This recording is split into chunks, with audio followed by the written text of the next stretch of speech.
Welcome back to another Sunday Budget Reset. In today's video, I'm going to be sharing with you what I spent in a week as a 40-year-old living in Atlanta. Let's get right into it. So the very first thing I do is take out my budget notebook. This is actually a happy planner that I actually printed out my budget workbook and put it inside of here so that I can just keep everything in one place. The expense tracker is the tracker that I'm going to be using to basically categorize each one of my expenses and tell you guys exactly what it is I spent in that category. So let's get right into my very first category, which is my savings. Now y'all know that my savings is on automatic draft, so I only apply money to my savings when I'm actually paid. I was paid on the 14th, so $508.19 went into my savings total.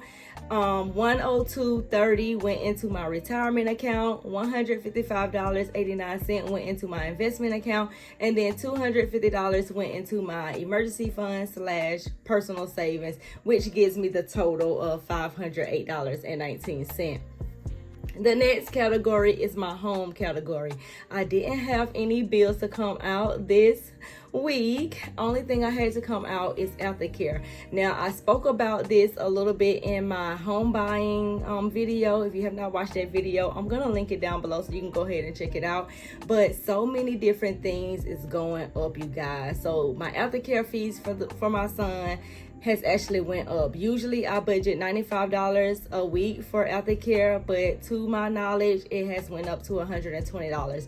The very first time that I paid $120, which was last week, I thought it was because I was late on paying and they had just moved over to this new system, and now they switched the payments from Monday to Friday and I didn't pay it again until that Monday. So I thought that was a late fee, but now that it is Friday all over again and it's still showing $120.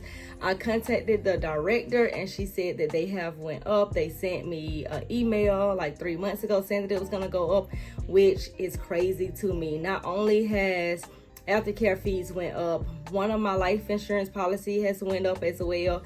Also, my property taxes has went up as well, and that's gonna be, my home category is basically going to be changing effective May. So you're going to be seeing a new budget when May gets here. The next category is transportation. I only had to fill up my car one time this week, so super excited about that. Today is actually Sunday and I need to go out and fill up my gas tank, so I'm going to be doing that later on. So I spent $39.89 on gas this week. The next category is food. Now, food, y'all know it considers my frappes. It considers my smoothie bowls. It considers my groceries and all of the things. And y'all know that I went to the grocery store at the end of February.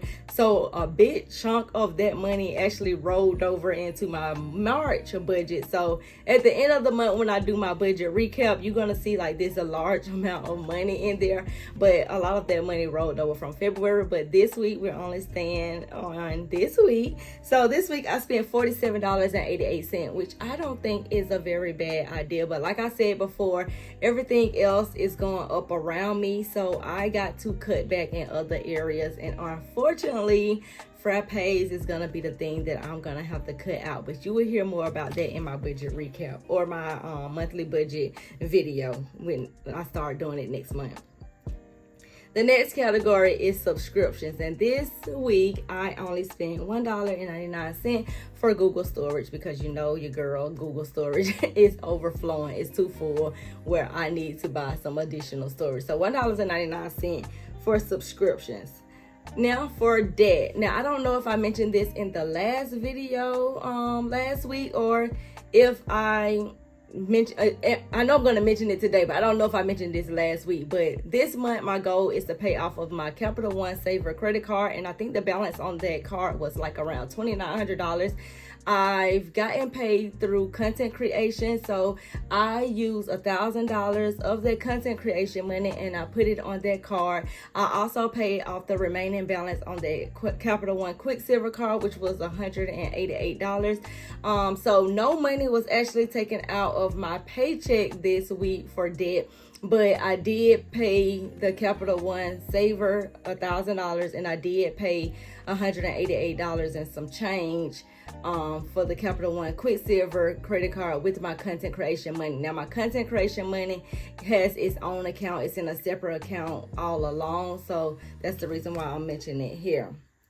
Now for miscellaneous spending. I did not do any miscellaneous spending this week, which I am super excited about. What I've been really careful with doing is the things that I want to like shop and stuff like that. I've been using my content creator money for those things because I know that I'm going to create content around it and try to monetize that particular piece of content. So I've been trying to be real careful with what I spend out of my main checking account and what I spend out of my content creation account, because I am a fashion and lifestyle content creator, and I like to go in the thrift stores, and I like to go into Walmarts and the, like the regular stores or whatever. I use, me going shopping, I use it as a piece of content. So I've been really careful with just using that as a business expense and having it coming out of that business transaction. Now, I do want to be transparent and tell you guys, okay, well, I am also using that money to pay off debt. That's my whole reason right now is why I'm creating content, is to become debt free. My goal is to pay off all of my credit cards and a collection account this year, and that's a little bit under $20,000. So I need about $20,000 to pay off that particular debt, and then I'm going to move on to my student loans, which is way more than the $20,000. So if you are looking for an additional side hustle or some extra income for you to, get out of debt as well, maybe consider content creation, because that's exactly what I'm doing here. So in the miscellaneous category, I spent no money there as well. Everything was actually really playing out, you guys.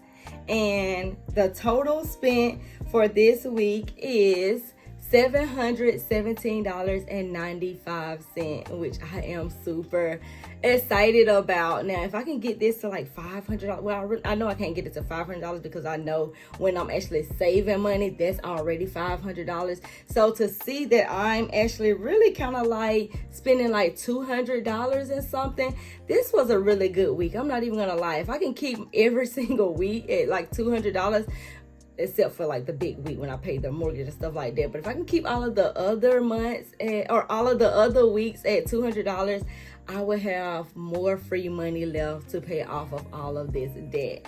So that's all for this video, you guys. If you are interested in the budget workbook where you can track your finances and stay in control of your spending, I will link my budget workbook down below, and I will see you guys in the next video. Bye.